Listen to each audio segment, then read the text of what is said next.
नमस्कारम सद्गुरु। पहली बार मैं 1 सप्ताह के लिए आश्रम आया हूँ। कभी मैं यहाँ सहज, तो कभी मुझे असहज महसूस होता है। कभी लगता है घर चला जाऊँ, कभी लगता है यहीं रहूँ। मैं बहुत कन्फ्यूज़ हो गया हूँ। कृपया मेरा मार्गदर्शन कीजिए कि मैं क्या करूँ? सभी के साथ यही तो होता है।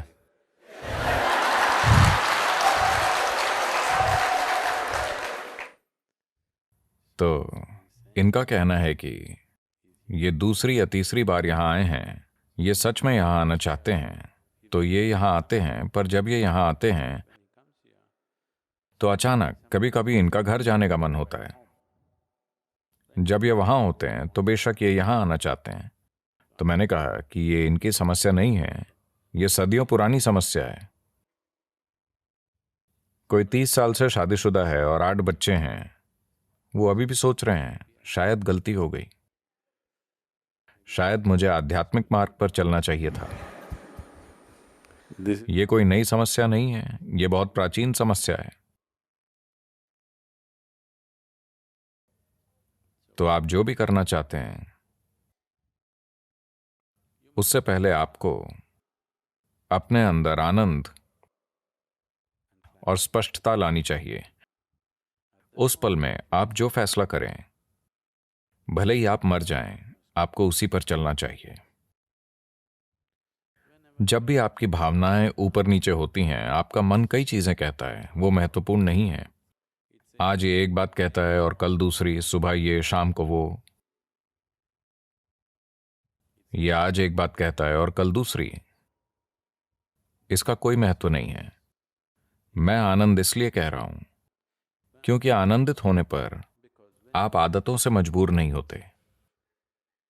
जब आप बहुत खुश और स्पष्ट होते हैं, तब अगर आप तय करें यह करना मेरे लिए समझदारी है, वही करिए। फिर अगर नर्क महसूस हो तो भी फर्क नहीं पड़ता। आप 10 साल नर्क से गुजरते हैं तब भी फर्क नहीं पड़ता, आप बस वही करिए, क्योंकि आपकी खुशहाली वही है। जब आप मजबूरी के विभिन्न स्थितियों में होते हैं, तब अगर आप अपनी दिशा चुनते हैं तो आप हमेशा के लिए खो जाते हैं। it is not about what you're doing. बात यह नहीं है कि आपका काम क्या है, बस आप उसे बिना रुके करते रहें। रोज अगर आप उत्साहित और निराश होते हैं तो बात नहीं बनेगी। अचल हो जाइए। कोई फर्क नहीं पड़ता कि आपका काम क्या है। अगर आप कसाई बनना चाहते हैं तो अडिग कसाई बनिए, बात बन जाएगी।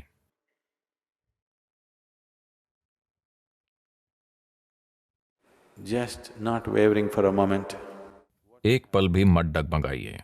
स्पष्टता और आनंद में आपने जो तय किया, उसी पर अचलता से टिके रहिए, तब आपकी बात जरूर बनेगी। हर दिन जब आपके विचार और भावनाएं यहां वहां उड़ते हैं, आप अपना मन बदलते रहते हैं, बदलते रहते हैं। आप चक्कर काटते रहेंगे हमेशा के लिए, क्योंकि जो बार बार दिशा बदलते हैं, साफ है कि वो कहीं भी पहुंचना नहीं चाहते, है ना? ये धरती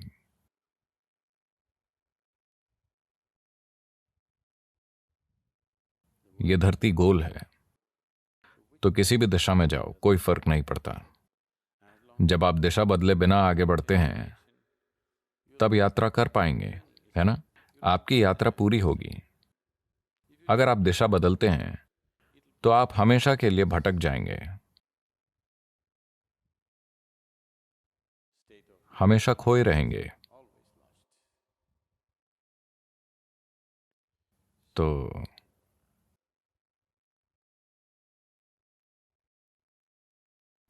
आप वहां रहना चाहते हैं, वहां रहिए, कोई समस्या नहीं है। आप यहां आना चाहते हैं, यहां आइए। हर दिन अपना मन मत बदलिए। सुबह ये और शाम को वो सोचकर आप खुद को और आसपास के लोगों को परेशान करेंगे। जो व्यक्ति लगातार मन बदलता रहता है, वो अपने और आसपास के लोगों के लिए परेशानी है ना?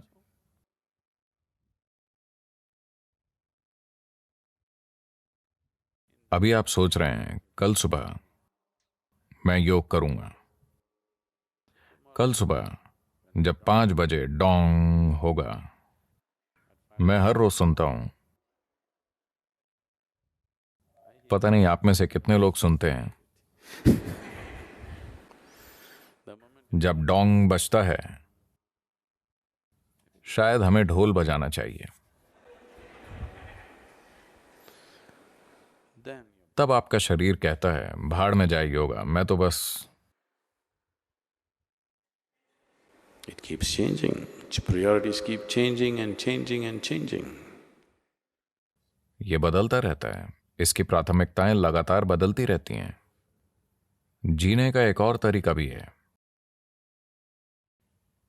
जहां जीवन की सबसे बड़ी खुशियां, जीवन के सबसे बड़े सुख, सबसे सुखद चीजें चींटी के समान लगेंगी। इस जीव में यह काबिलियत है। When it शरीर और मन की बात करें तो हमारी क्षमताएं अलग अलग हैं। कोई भी दो शरीर या दो मन समान क्षमता वाले नहीं होते।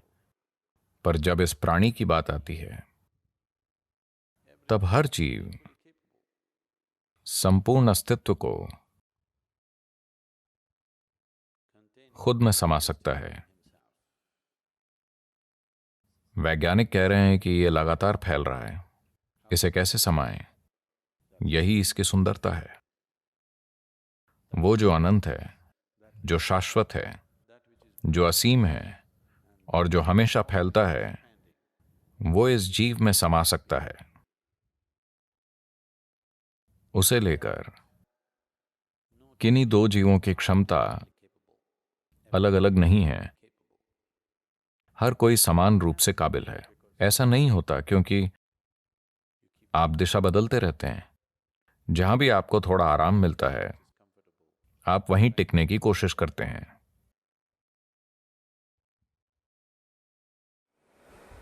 This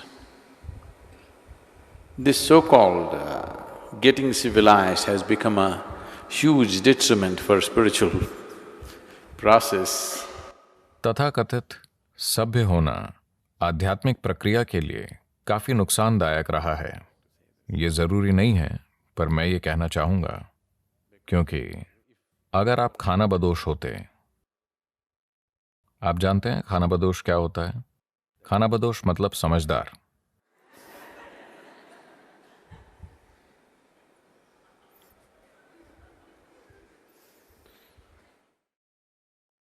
तो कौन खानाबदोश नहीं है? जो समझदार नहीं है। जो नासमझ है वही रुक जाता है। जो समझदार है वो हमेशा चलता रहता है और कहीं नहीं रुकता।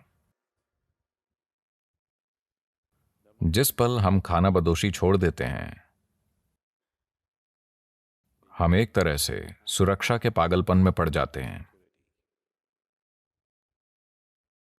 चाहे वो शारीरिक हो, मानसिक हो या भावनात्मक हो, आप हमेशा उस स्थान की खोज में रहते हैं जहां आप रुक सकें और सो सकें। और जब आप ऐसा स्थान खोज लेते हैं, तब चीजें आरामदायक हो जाती हैं और आप में उससे बाहर आकर फिर से यात्रा शुरू करने की हिम्मत नहीं होती। तो अगर आप बस एक पिकनिक चाहते हैं तो ये ठीक है। अगर आप 7वें पर्वत पर चढ़ना चाहते हैं तो कुछ दूरी पर जाकर आपके घुटने चरमराने लगेंगे और आपकी सांस भाप के इंजन जैसी हो जाएगी। पश पुश पुश, पश पुश पश पुश होने लगेगी। तब आप चारों ओर देखेंगे और सुंदर पत्थर, बांस, आसपास की चीजें और घाटी बहुत सुंदर है। फिर एक और कदम उठाने की जरूरत क्या है? यह शानदार है, यही है। तब आपका मन कहता है, बस हो गया, I'm not questioning the beauty of the place. मैं जगह की सुंदरता पर या वहां होने के सुख पर सवाल नहीं उठा रहा, पर फिलहाल आप में ये नया तर्क इसलिए आया है क्योंकि आपके फेफड़े भाप का इंजन बन गए हैं और आपके पैर बहुत बुरी तरह चरमरा रहे हैं। तो नया तर्क आया है। क्या आपने देखा है कि हर बार जब आप आराम या परेशानी की अलग अलग अवस्थाओं में होते हैं तब आप एक नया तर्क विकसित कर लेते हैं? क्या आपने ऐसा होते हुए पाया है? जैसे लोग कहते हैं हर स्टूडेंट कम्युनिस्ट होता है। शिक्षा पूरी करने के बाद नौकरी पाकर आप समाजवादी बन जाते हैं। जिस पल आपकी शादी होती है आप पूंजीवादी बन जाते हैं। नई परिस्थितियों के अनुसार आराम या परेशानी के अलग अलग स्तरों के कारण नए स्तर के तर्क आ जाएंगे।